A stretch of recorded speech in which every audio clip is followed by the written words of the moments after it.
Good morning, everybody. Pastor Rick here, Broadman Baptist Church. This is the Broadman Word for September 23rd, 2022. I want to talk to you something today that can perhaps give us some perspective and rest easier than we might about all that we see going on in the world.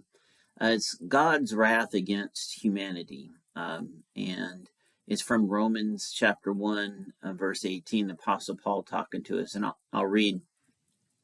So the wrath of God is being revealed from heaven against all the godlessness and wickedness of people who suppress the truth by their wickedness. Since what may be known about God is plain to them, because God has made it plain to them. For since the creation of the world, God's invisible qualities, his eternal power and divine nature, have been clearly seen, being understood from what has been made, so that people are without excuse. So we see here that the Apostle Paul is very clearly drawing a picture for us to let us know that God is working out his purposes in the kingdom. He is not resting. He is not sitting idly by and not noticing all that's going on.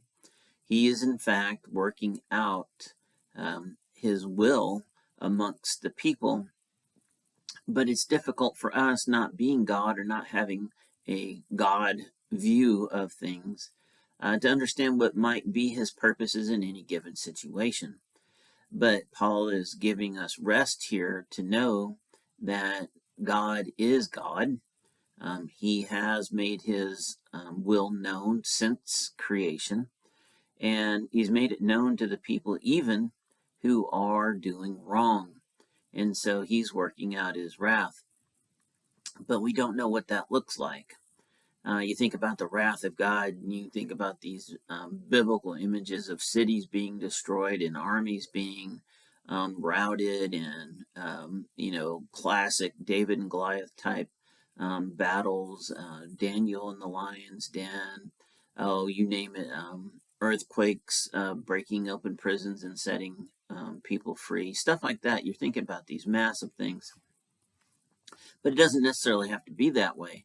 God could work out his wrath by simply doing nothing and letting the people who are enacting the sinfulness and the evil against him be trapped in their circumstances and thus separated from him and having themselves being in darkness.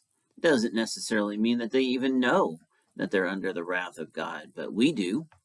And we know what the ultimate result is of being in a sinful rebellion against God. It's ultimately eternal separation from him, which we call hell. So for us now, you can't seem to turn on the TV or listen to the radio without hearing about some new level of nonsense that you just never thought could happen.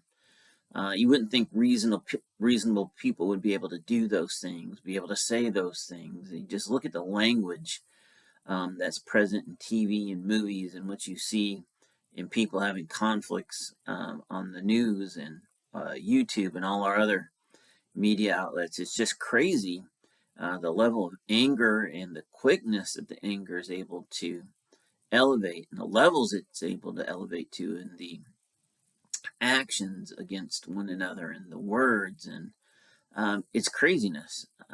But those people don't have God in their hearts, or they couldn't do that. There's no possible way that they could do that, at least not remorsefully and with the need for repentance and a conscious need for repentance. So where are we then? What are we to do?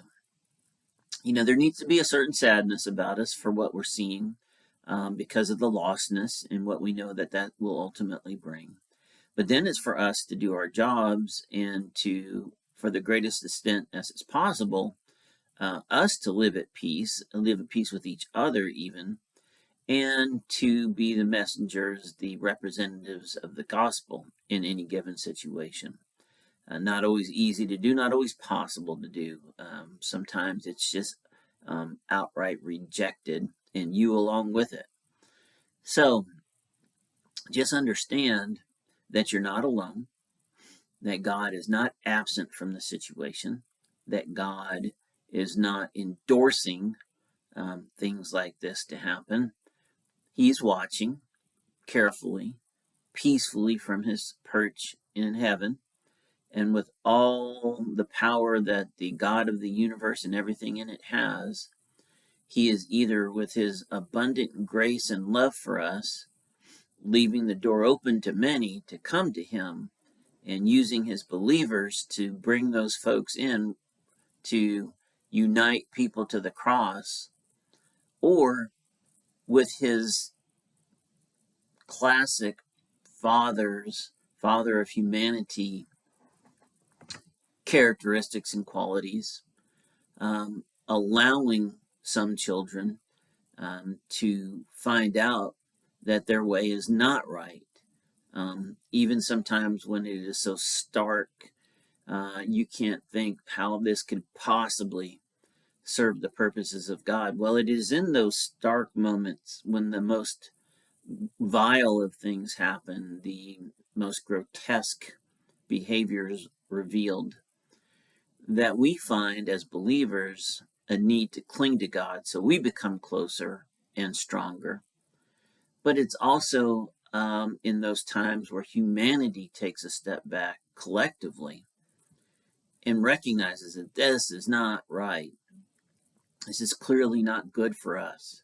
And then measures are taken, hopefully, measures are taken to change or prevent or make less likely, anyway, things like this from happening again.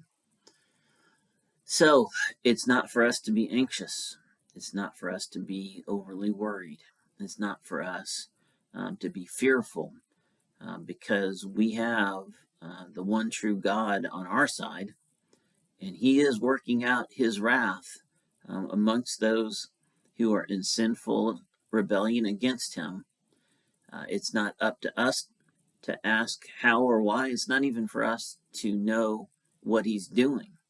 It's just for us to know God and then draw peace from the fact that we know he is working out his good purposes in the kingdom. Listen, I love you. I hope this brings you some peace from what all you see going on around you. And I'll talk to you next time. Bye-bye.